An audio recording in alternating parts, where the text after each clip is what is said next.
technical infringements. Yes, they powered their way to finish 4th and 5th. Neil Yarni held his default pole to the flag.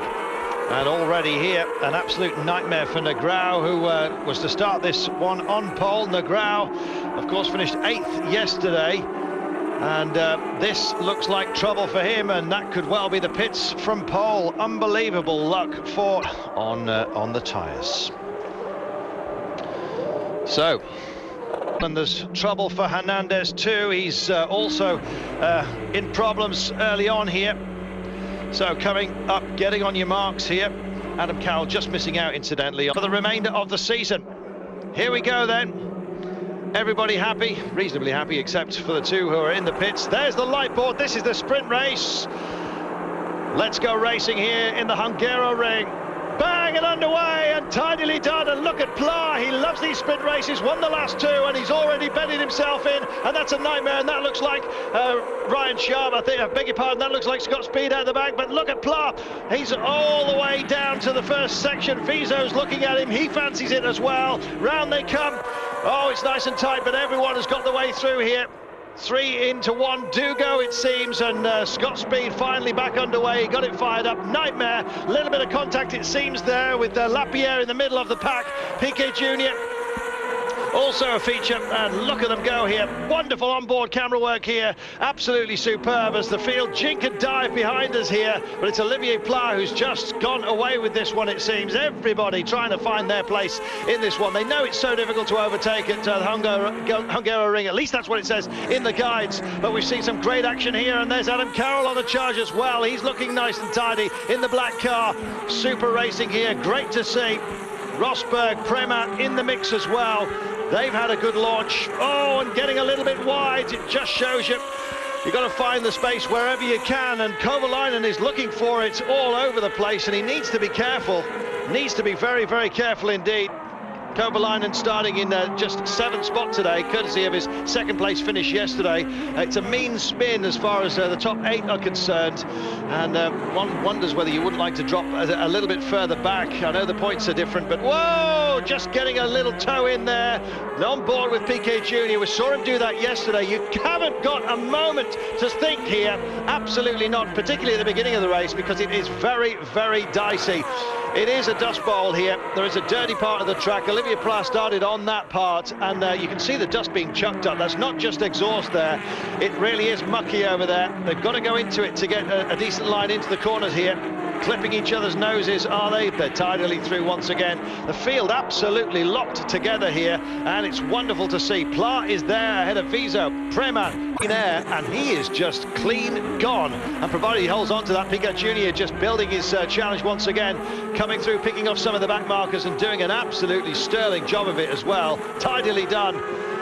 Doesn't like to be back there, no driver does, and least of all him. Bad news for Adam Cowell this week, incidentally. He's said he's rapidly running out of funding and may be hampered for the last 3 runs of the season.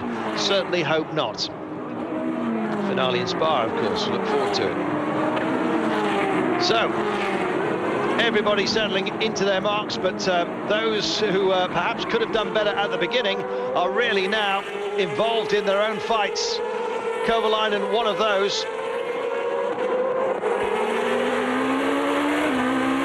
That was Lapierre in the 23 car.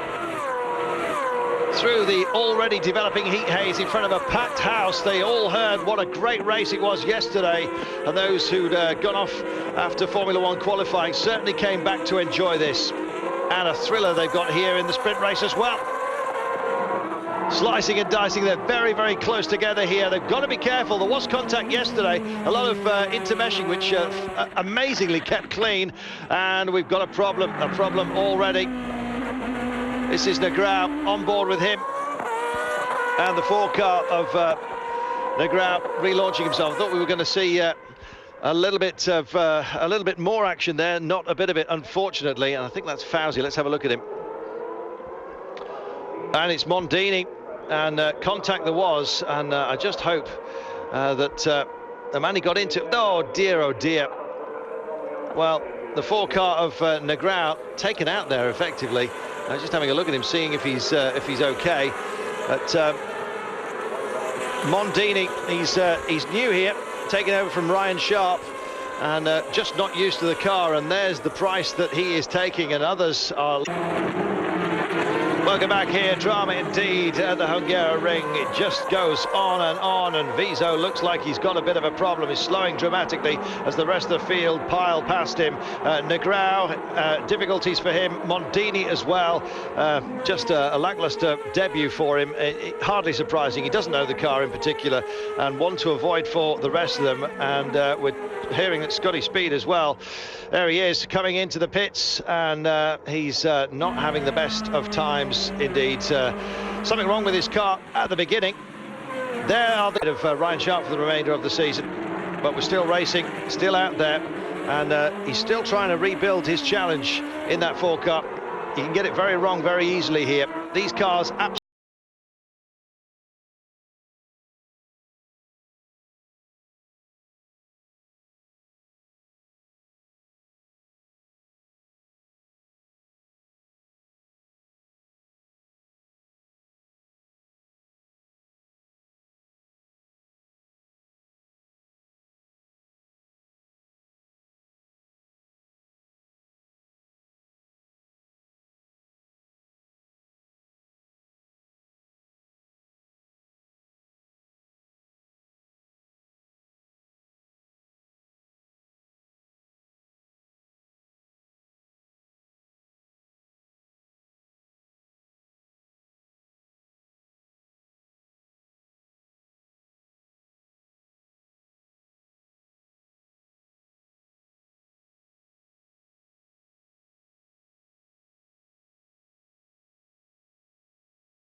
heading back from Olivier Plat, and I just wonder if he's in trouble. He certainly will be if he's got a spot on those tyres. Plat spotted it. We saw Pantano struggling previously.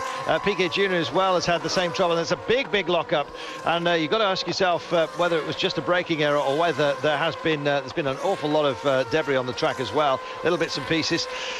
You never know what might... this is the 15 car, I think. Yes, it is. It's our old friend Fauzi.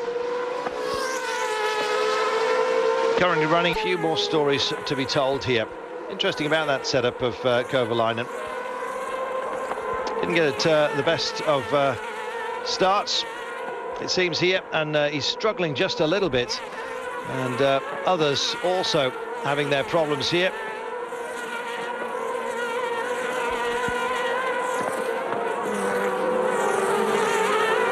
And a little bit of debris on the track as well. They're not going to stop it for that. Let's see if we can see how that came about. Looked like a wing mirror on board with Fauzi here. How on earth you dislodge a wing mirror here? It's hardly saloon car racing.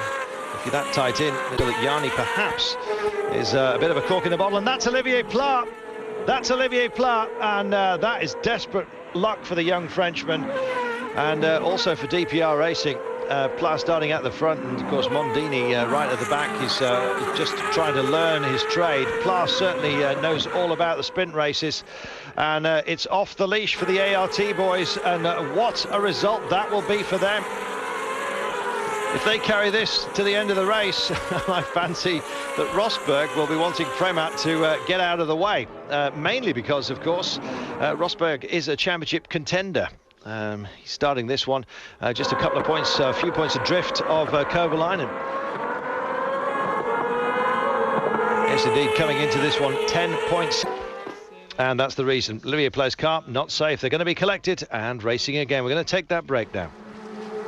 The ART boys, they fancy it. They fancy the race all on their lonesome. But Pantano is stalking them, and they must be careful. They must be careful as we go racing once again here. Olivier Pla off the circuits. There's a little bits of debris all over the place that they finally cleaned up here. And I'm just wondering whether it was a long safety car period as well, whether we're going to have indeed enough time to actually finish this race at the designated 28 laps or 120 kilometers. And Fauzi and Lauda still locked in battle here. Oh, swapping spots. And dear oh dear, almost coming to blows there, it seems. Oh dear. Hernandez.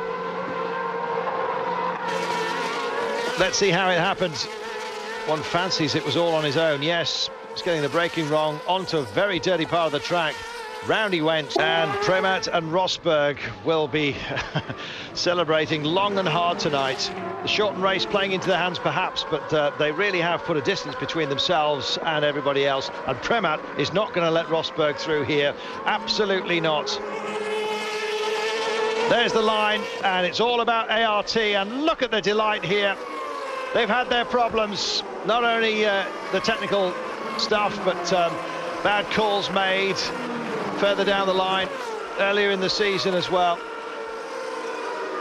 in terms of their lap stops, their pit stops.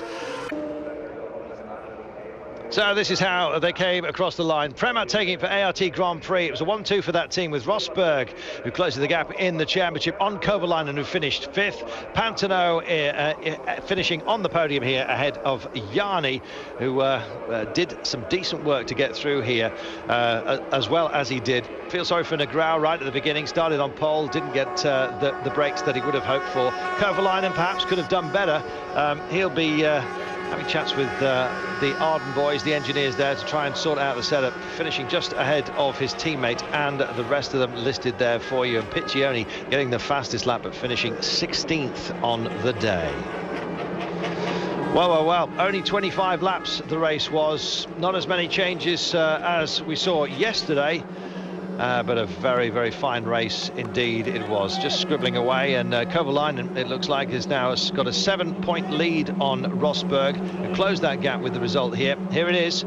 It is indeed, my maths is correct. Kovalainen on 79 points, Rosberg on 72. Don't forget, there are 3 double race weekends remaining, and you'll be able to see them all on Eurosport. Rosberg will be thinking about it. He'll also be wondering perhaps why Premat didn't give him a leg up. What a race, what a day, what a weekend indeed.